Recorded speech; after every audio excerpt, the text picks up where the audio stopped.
ñu ngi leen di nuyu di leen jaajëfal yéen ñi suivre chaîne bi di Xalaat TV ñu leen di dalalaat ci seen jàngatu bés bi. te nag dañuy wax ci wàllum foncier wàllum suuf biir Sénégal dëgg la jot nañ ci wax du benn du ñaar ci ay cas yu wuute mais ndekete cas yooyu lee nga xamante ni jibaloon nañ ko fi donte xeebuñu ko waaye li tubaab naan ce n'est que la face visible de l'iceberg maanaam lu ndaw la par rapport ak li nekk di xew ci wàllum suuf biir Sénégal ak niñ koy caxat-caxatee di ko jox waa bitim réew. moment bi ñuy def vidéo bi plus de 280 000 hectares loo xamante ni ëpp na suufu région bu Dakar téeméeri junni yoon mi ngi ci loxo entreprise u bitim réew. au global 690 809 hectares jot na tegu ci table négociation yi ngir jébal ko ay entreprise ak ay organismes internationaux loo xam ni mat na ay région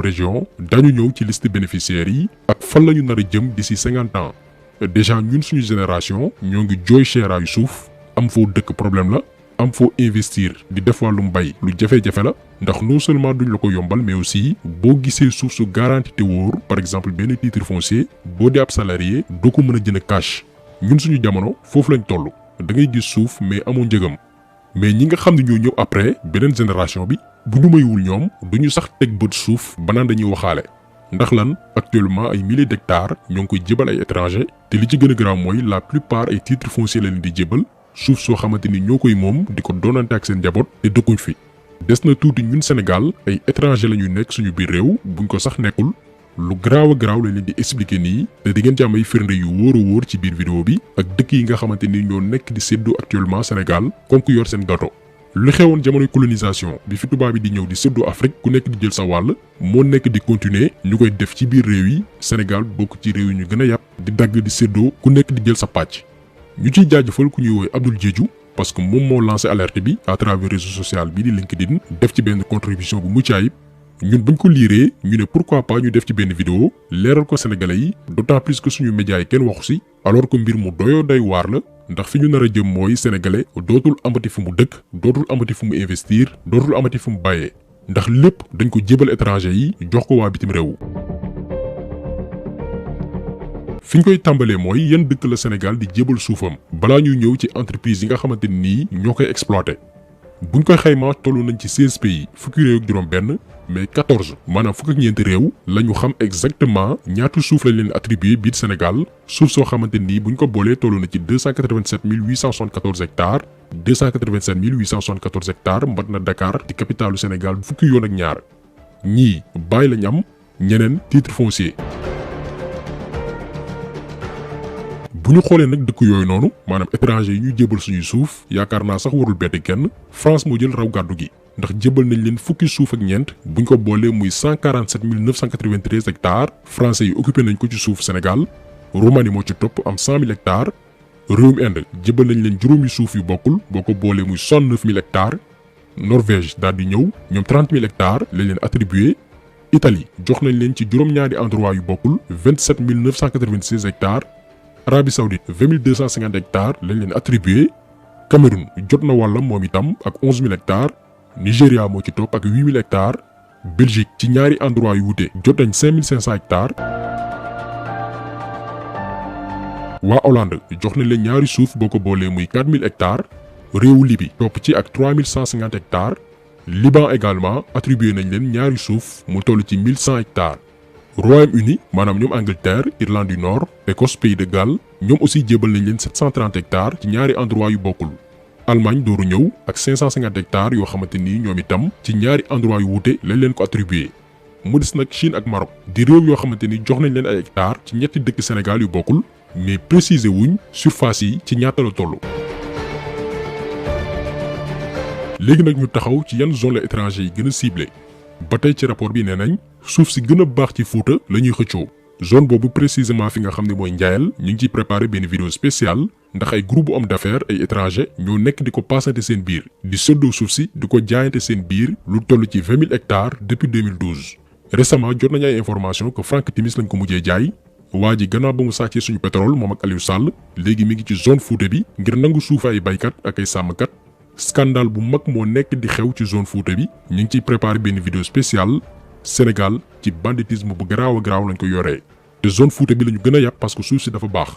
mais aussi ci zone Niayes bi Dakar Thiès dem Louga ba Saint-Louis waaye tamit yenn zone ci Casamance zone yooyu noonu la étranger yi gën a soxla ndax généralement loo fa bay mu nangu mais aussi li fa nekk ci ressource dafa bari lool.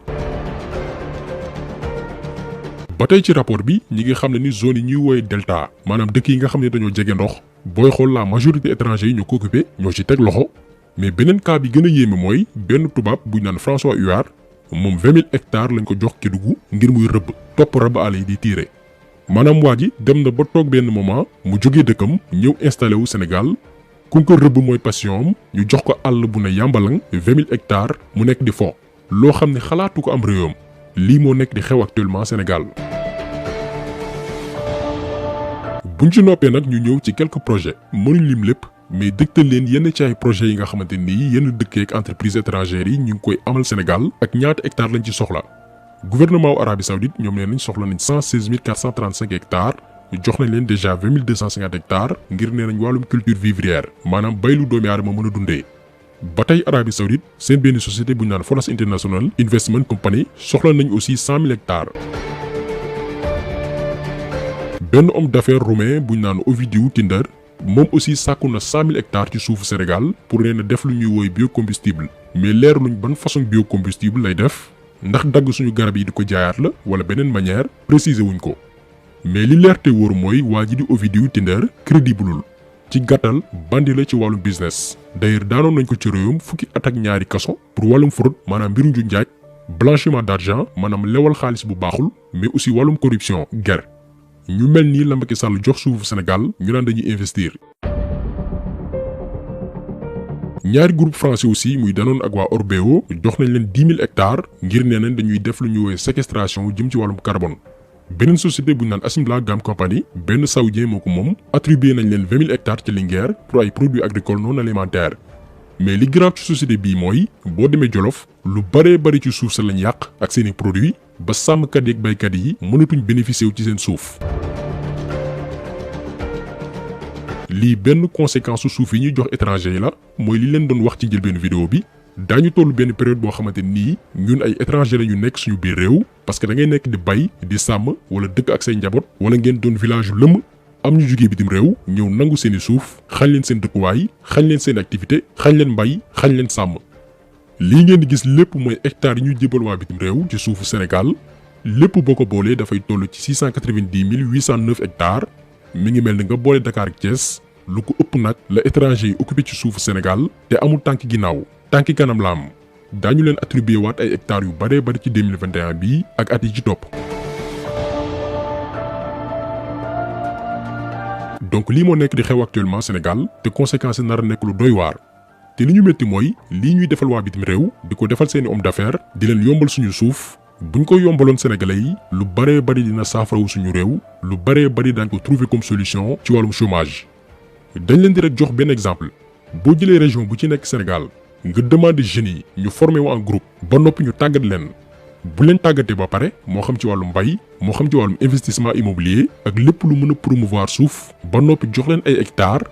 mais hectares yooyu noonu buñ ko joxee jeunes yi ñu créer seeni société mais bépp banque buñ ko mën a proposer ak projet yi nga xamante ni tëgg nañ ko daañu leen lebal au minimum 1 milliard te xaalis boobu noonu dinañ ci mën a jënd ay équipement yu leen di permettre ñuy bay année bi yëpp pas seulement ci nawet bi mais année bi yëpp dañu nekk di bay di produire di jaay ñi nga xamante ni wàllum immobilier moo leen intéressé wàllum dëkkuwaay ñooñu dañ leen di dooleel former leen ñoom itam ñuy créer ay cité di ko promouvoir di ci am xaalis état tegal leen ay conditions ñuy yombal terrain yi kër yi sénégalais lambda yi ñi nga xamante ni amuñ doole ñi wàllum aviculture wala pisciculture ak yu ñu mel intéressé ñu yombal leen suuf si ñuy investir xaalis DER bi nga xamante ni ñu ngi koy tudd depuis des années ñu jël lépp dugal ko ci projet yooyu noonu ñiy def wàllum transformation ñu financer leen sans compter ñiy yëngu ci wàllum artisanat